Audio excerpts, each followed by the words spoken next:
Leitura em áudios do livro Sofrimento Nunca é em Vão, de Elizabeth Elliot, pela Fiel Editora, capítulo 2, A Mensagem, parte 1. Vejo o sofrimento como uma das maneiras pelas quais Deus atrai nossa atenção. De fato, C.S. Lewis disse, Deus sussurra para nós em nossos prazeres, fala em nossa consciência, mas grita em nossa dor. Ela é seu megafone para despertar um mundo surdo. Gostaria que refletíssemos sobre algumas das coisas que Deus precisa dizer a nós para as quais Ele precisa atrair nossa atenção. Antes de tudo, é interessante para mim, algo de grande importância, dizer que, até onde sabemos, o livro mais antigo da Bíblia é o livro de Jó. De todos os livros da Bíblia, é esse que lida de modo mais específico e direto com o tema do sofrimento. Você deve se lembrar de que Jó foi tido como um homem irrepreensível, um homem justo. O próprio Deus disse que Jó era irrepreensível. Isso é importante porque, segundo a moral popular daqueles dias, pensava-se que um homem bom deveria ser abençoado e um homem mau castigado. Então, a experiência de Jó parecia virar aquela ideia totalmente de cabeça para baixo. Jó perdeu tudo. Seus 10 filhos foram mortos numa tempestade de vento. Seu vasto número de animais morreu. Sua casa foi essencialmente destruída. Esse homem, antes estimado, rico em todos os sentidos, ficou sem nada do que poderia significar riqueza e bênção. Contudo, a destruição não cessou aí. Seu corpo físico também sofreu com chagas terríveis e ficou desfigurado de tal maneira que Jó se tornou irreconhecível a alguns de seus amigos mais próximos. Tudo isso se passou sem que Jó soubesse o porquê. Você pode se lembrar de que nos bastidores desenrolava-se um enredo, do qual, até onde sabemos, Jó não fazia a menor ideia. Segundo o qual Satanás desafiava Deus no céu. Ele diz, é claro que Jó confia em ti, mas ele confia em ti de graça? Experimenta tirar-lhe todas aquelas bênçãos e então vejamos para onde vai a fé de Jó. Deus aceitou o desafio de Satanás, e aqui nós temos um mistério que não podemos sequer começar a explicar. De fato, foi Deus quem chamou a atenção de Satanás para aquele indivíduo, Jó, e ele deu a Satanás permissão para tirar o que pertencia a Jó. Assim, ele perdeu seu rebanho, seu gado, seus servos, seus filhos e filhas, sua casa e, no fim, até mesmo a confiança de sua esposa. Ele se sentou entre as cinzas. Naquele tempo, sua saúde havia sido abalada e ele se raspava com um caco.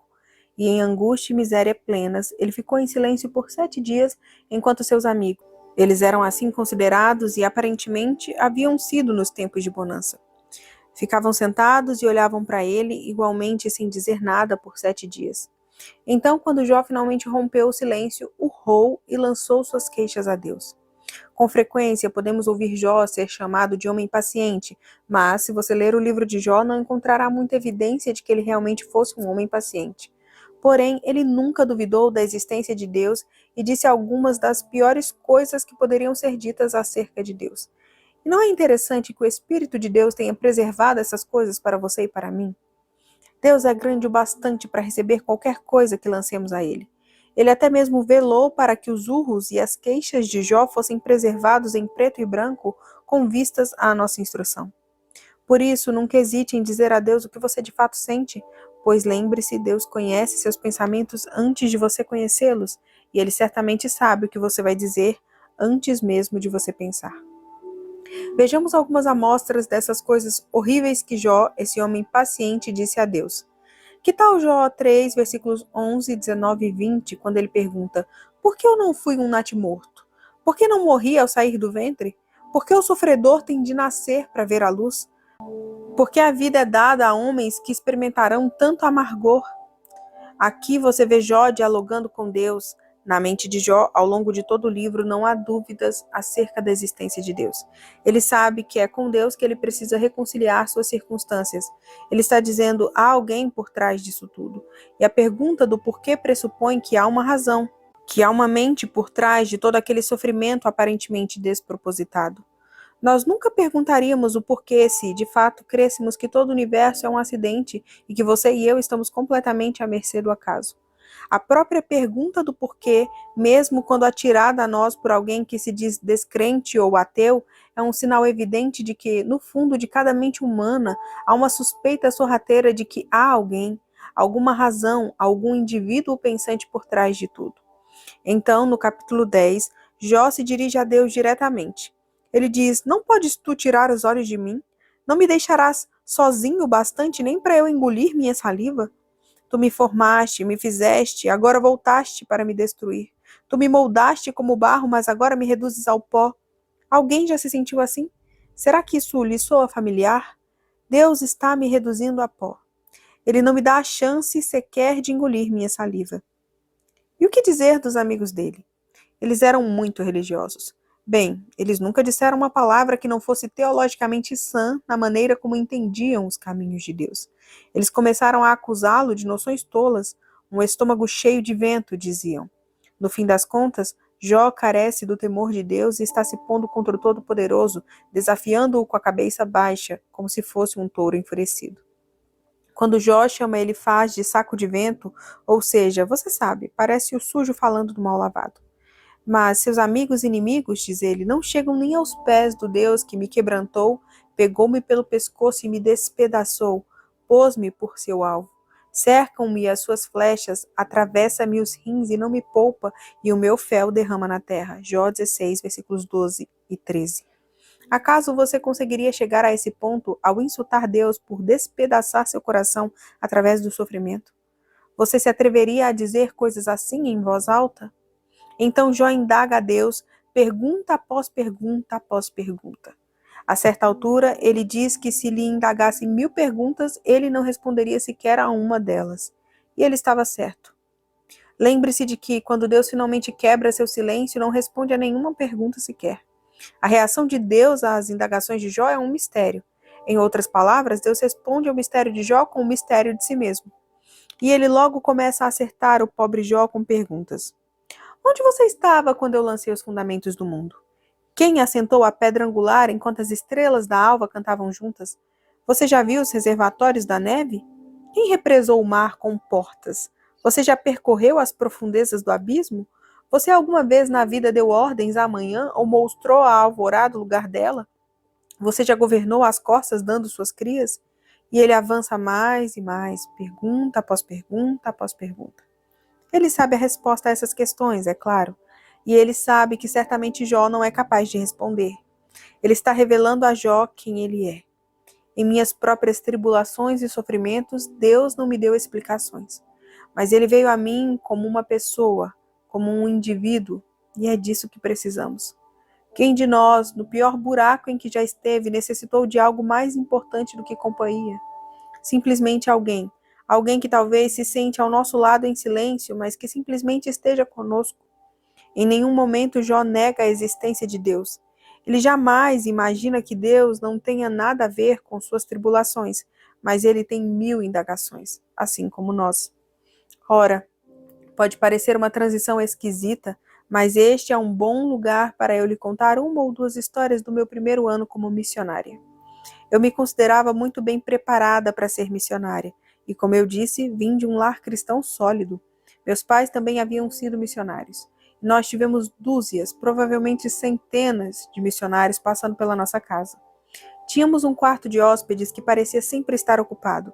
Tínhamos bagagens subindo e descendo as escadas o tempo todo. E ouvimos, desde nossas memórias mais remotas, muitas e muitas histórias missionárias contadas em nossa mesa de jantar. Frequentei uma escola para filhos de missionários e ouvi milhares de palestras missionárias. Vi dezenas de milhares de slides missionários horríveis, mostrando fotos de plantações de igrejas, batismos e escolas bíblicas de férias, tudo em imagens embaçadas e geralmente incompreensíveis. Eu vivia, comia, respirava e bebia missões e terminei eu mesma virando uma missionária, assim como 4 dos meus irmãos. Éramos 6 de nós na família. 5 de nós nos tornamos missionários de um ou de outro tipo, e o 6º é professor numa faculdade cristã. Eu achava que, como missionária, provavelmente eu era uma dádiva de Deus para o campo missionário, com todo aquele treinamento que eu tinha.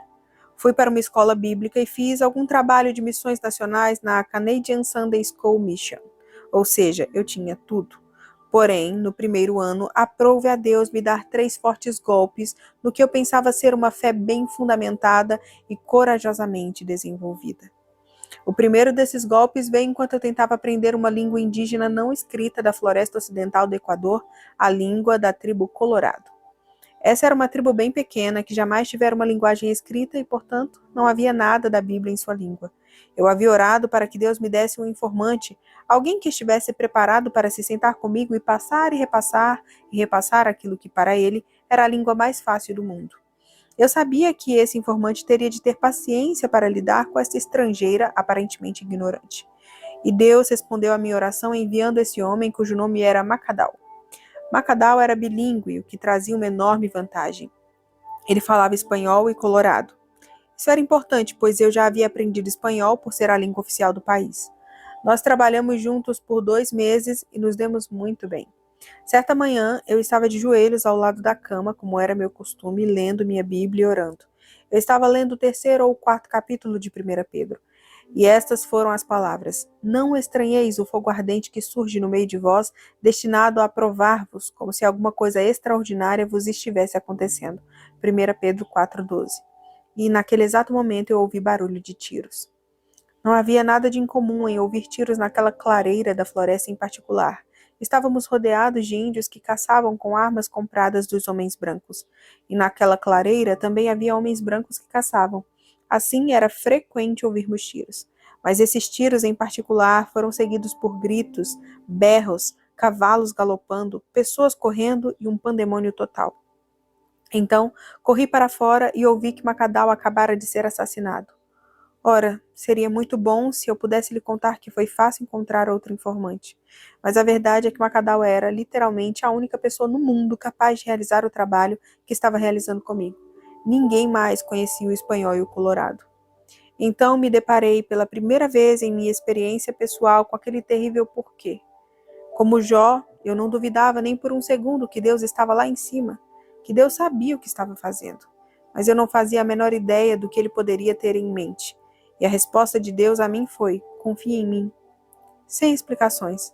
Apenas confie em mim. Essa foi a mensagem. Ora, se eu tivesse uma fé convencida de que Deus tinha de me dar algum tipo de resposta específica às minhas orações específicas, essa fé teria evaporado. Mas minha fé tinha de estar fundamentada no caráter do próprio Deus. Desse modo, o que parecia uma contradição de termos, Deus me ama, Deus permite que essa coisa terrível me aconteça, o que parecia uma contradição de termos, eu tinha de deixar nas mãos de Deus e dizer: tudo bem, Senhor. Eu não entendo, eu não gosto, mas eu só tinha 2 opções. Ou ele é Deus, ou não é.